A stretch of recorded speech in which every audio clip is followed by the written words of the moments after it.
Questioning rooms capture some of the most terrifying, heartbreaking, and world-shifting events in history. So here are a few of the most shocking interrogation scenes ever recorded. Kicking things off with Thomas Robinson, a 27-year-old staring down a life sentence after fatally shooting a 17-year-old teen. But Thomas wasn't going down without a fight. In fact, he was hell-bent on making the officers' jobs as dangerous as possible. As one of the cops moves in to restrain him, Thomas leans over and eyes the holster on the officer's belt, where he hatches a deadly plan that could end in tragedy for both himself and the cop.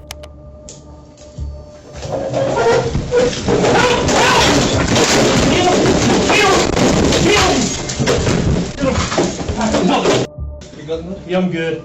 You couldn't get it. Thomas lunged for the officer's firearm, but because of the holster's built-in security mechanisms, he couldn't retrieve it.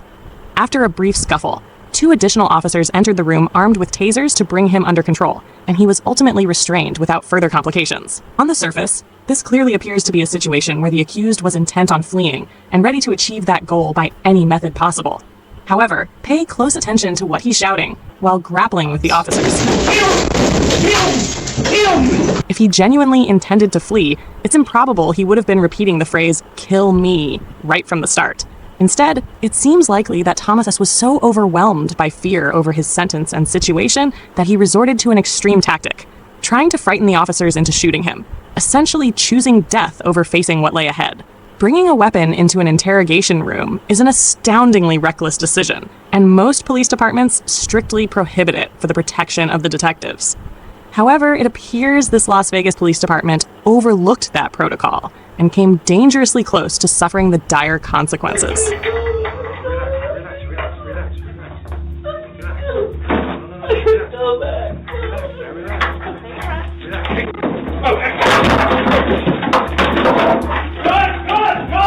This individual, found guilty of murdering a 2-year-old child, astonishingly succeeded in seizing the weapon from the detective's holster, sparking a chaotic struggle to reclaim it. It required 3 different officers and several blows to his head to recover the gun. Miraculously, no one was injured, but Ryan Waller didn't share the same fortune, as his tale concludes in a genuinely terrifying manner, after being taken in for questioning, with a bullet still lodged in his skull. You're telling me they shot you with a revolver in your eye? Yes. Is it a BB gun? No, it was a real gun, man. It was just a revolver. They shot you in the eye, you wouldn't be talking to me right now. It was most likely you'd be dead. However, what law enforcement had no idea about was that he was, in fact, speaking the truth. Because while 18-year-old Ryan was being ridiculed by investigators, he was enduring a bullet wound to the skull and undergoing a cerebral hemorrhage that could claim his life at any second. Go to sleep and try to go back to bed. You're not going back to bed. On December 23, 2006, 2 individuals broke into Ryan Waller's residence seeking vengeance over a previous conflict. Ryan heard the commotion at the entrance, but when he went to check, a hand reached through and fired 2 shots into his eye. The intruders, Richie and Larry Carver, then stormed inside and fatally shot Ryan's girlfriend Heather, killing her on the spot. By some astonishing twist of fate, 18-year-old Ryan survived and managed to speak with officers when they showed up hours later. Despite taking a bullet to the head, he informed them he didn't remember what had occurred. Yet instead of receiving immediate medical attention, he was transported to the station and questioned during the most agonizing hour of his life. Prior to the interrogation, Ryan was left alone in the room, writhing in agony for a full 20 minutes.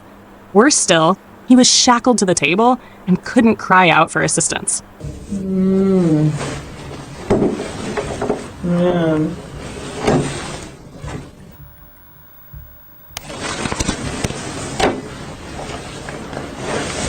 Ryan is clearly unwell, yet the investigators proceed with the questioning regardless. You know why you're down here, Ryan? You have no idea why you're down here? Okay. I don't know what happened, okay?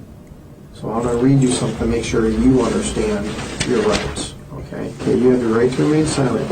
Anything you say can't be used against you in a court of law. What's the highest grade you went through school? I don't know. I just want to go home. Oh, you're not going to go home right now. What's the highest grade that you completed?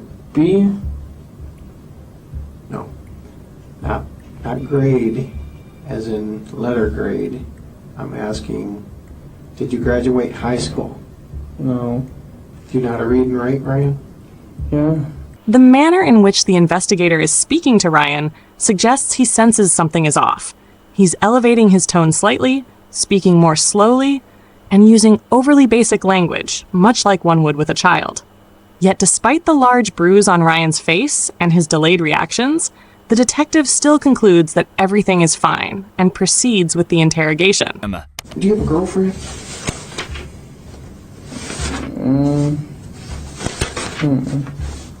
No? You know a girl named Heather? The one that lives there right now? I guess, I don't know. If her name's Heather, what's her last name? I don't know which name she's trying to use as her last one. She's trying to have a real last as her nickname, so I don't know. What nickname does she go by? She probably wants the last name, Kyman. Kyman? How old is Heather? 16 or 17. What happened to your face? I don't know. You told the officer just a few minutes ago that someone hit you. Do you remember who hit you? I think it was Heather. Why would Heather hit you? It was an accident. I forgot why. What was an accident? Heather's last name? No. What was an accident? Heather hitting me. What happened for her to hit you in the eye like that? She just hit me on accident. She was giving Christina a head. She was what? She was helping Christina with her hair or something. I don't know. Who's Christina? She's on the couch. Christina's on the couch? Ryan and Heather resided with another individual whose identity remains undisclosed. There's a chance that it's the Christina he's mentioning here. Regardless, no one else was present at any time during the night of the incident. Ryan is plainly exhibiting signs of severe brain trauma, and it's shocking that the investigator isn't putting the pieces together. Even if it had only been blunt force trauma, as Ryan claims, he still should have been evaluated by medical professionals considering his behavior. Naturally, that's not what unfolds. Instead, the situation somehow takes an even darker turn. What happened last night? I don't know. You don't know? I really don't. I just want to go to sleep and go to sleep. Who was in the house when you went to sleep? Christina and Heather. Christina and Heather. Mm, And Christina was on the couch? Heather was. Heather was on the couch. You told me Christina was on the couch just a minute ago. I don't know, man. I really don't. I really don't. I just want to go and go to sleep, man. All right, you're not going to go anywhere. Do you know what happened in your house last night? Why, what happened? I don't know what happened. You're all beat up. So tell me what happened. I don't know. I just want to go to sleep, man. There's a dead girl in your living room. She's dead? Yes. Heather? The girl on the couch is dead? I don't know if she's on the couch. She's dead. Well, these people came over, Richie and his dad, with shooting arrow, bow, and darts. You know what I'm talking about? Yeah. They hit me and her with those. That's it. And Heather wasn't there. And Eric wasn't there. It was just me and Heather. And then what happened? And that's it. Richie and his dad tried to break in through the back. Richie and Dad? His dad? Mm-hmm. Who's Richie? I don't know. Well, you obviously know him. You know his name by He used Richie. to live there. Was he a roommate of yours? He used to be. They hit you? Yeah. Now it's Richie that hit you, not Heather?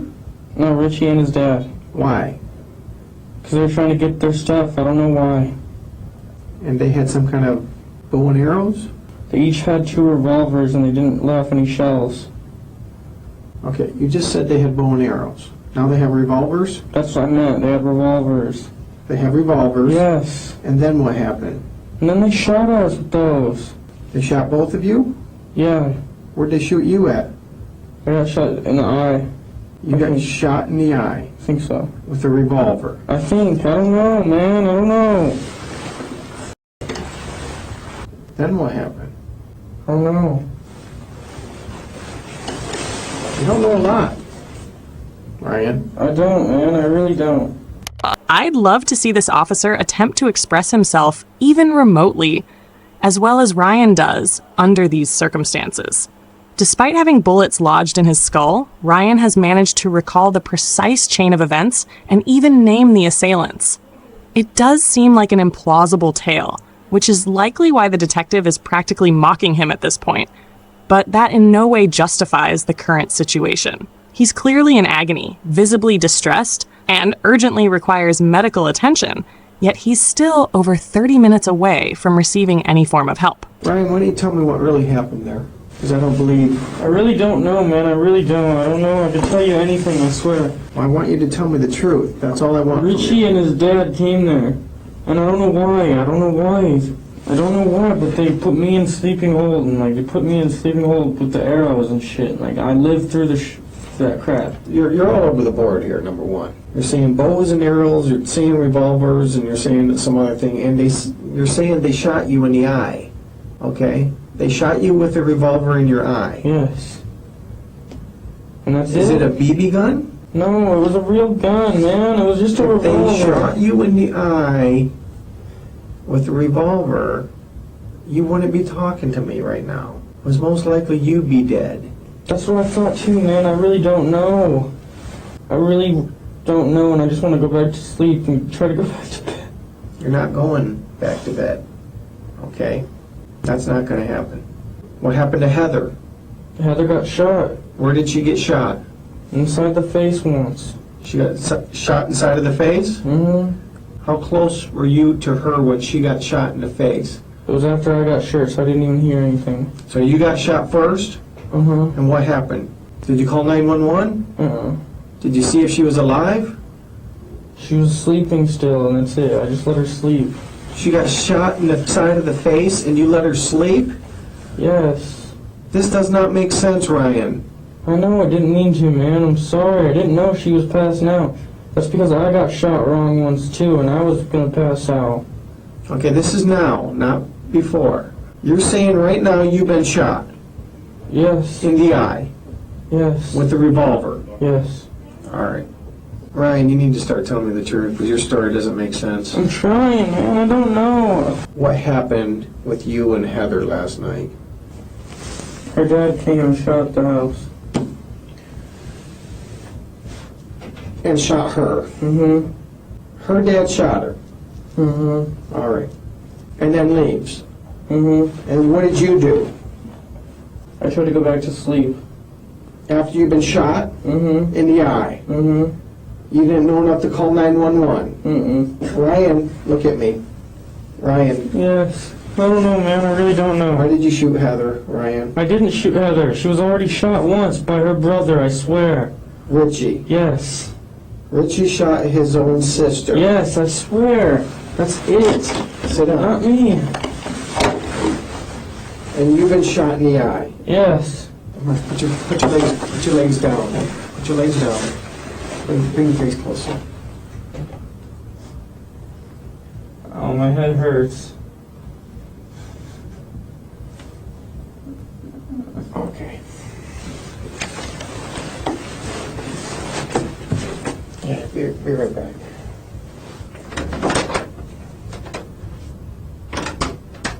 Eventually, the investigator finally entertains the possibility that Ryan could be experiencing some kind of bodily trauma. He steps out to request an ambulance and comes back briefly to gather a few more specifics about the incident. Ryan confirms that Heather has no connection to Richie or his father, and that he's completely clueless as to why they targeted him that night. A full 10 minutes later, the fire crew shows up to assess the damage to Ryan's head. And he's acting like he has a serious head injury, which would make sense. What's You your guys name? confirm. Ryan. Yeah, we'll take him. I don't know why. Yeah, we can tell. Did that all? Has it been like that before, or it just happened tonight? It's been like this for like a day or so. So it happened what? The other night? I don't know. You don't know what happened. Were there guns around? This kid Eric did it. I don't know how he did it exactly. I might have been shot. I don't know. Ryan has his blood pressure checked, and at long last, after 56 minutes of needless and ultimately fatal questioning, he's transported to the hospital. Once there, medical professionals instantly determined his condition was dire and that he had, in fact, been shot in the eye. They also informed his father that Ryan had developed an infection which could have been avoided with timely medical attention. Ryan remained hospitalized for 35 days, during which he lost a portion of his brain and his left eye. The most devastating part, however, was that he endured ongoing seizures from the day he was discharged until 2016, when one ultimately ended his life. Richie and Larry received life sentences with no chance of release. Ryan's father later filed a lawsuit against the police force, but, like many such cases, the accountability was minimal. The officer served under 3 years in jail.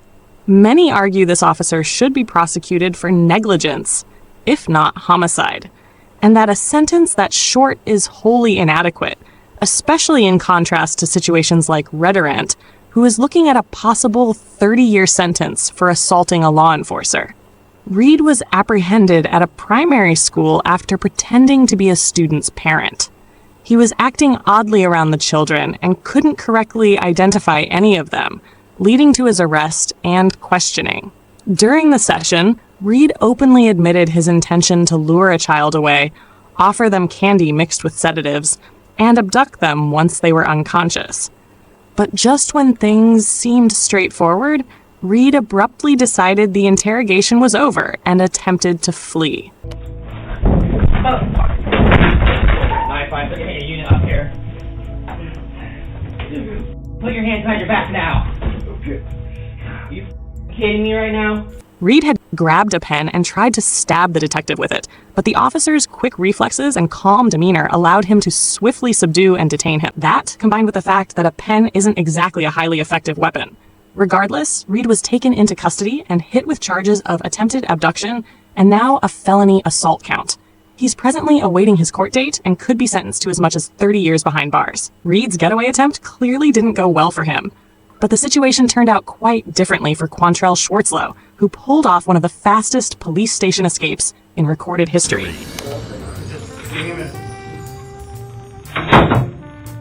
Was taken in for choking a girl and physically attacking her, an offense he clearly had no desire to be found guilty of.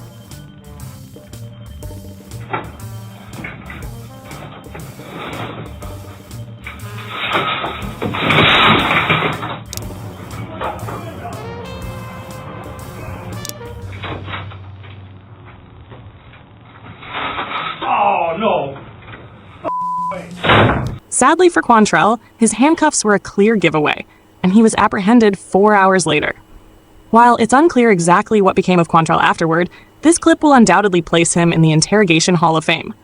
Meanwhile, Ricky Hawthorne took a far more direct route to wrapping up his questioning, delivering a confession in record time. Ricky was discovered drenched in blood near the corpses of Lara Kuchar and Tommy Schemes. Lara had evidently been violated, and Ricky's DNA was also located at the crime scene, leaving law enforcement confident in his guilt even before questioning. Surprisingly, though, Ricky would make it even easier for them.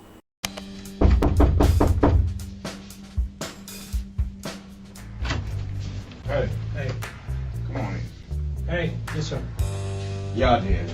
I was, I did. you know what, let's do this. I did it, but I think somebody came behind me and finished it. Okay. Yeah, I did it. So much for remaining quiet. However, Ricky is now claiming that he wasn't actually the killer. He only attacked the couple and assaulted Laura, insisting someone else completed the act. Even though all the proof pointed directly at him, he still might have had a better shot at walking free had he simply kept his mouth shut. There's 3 more people. I don't know. And you know what? They was living when I left, but I think somebody came in behind me and finished them off. I did beat the shit out of them, but it was somebody else. I left. In spite of his assertions, it was concluded that the couple succumbed to the wounds caused by Ricky, and he was eventually convicted of both first and second-degree murder, along with the assault on Lara.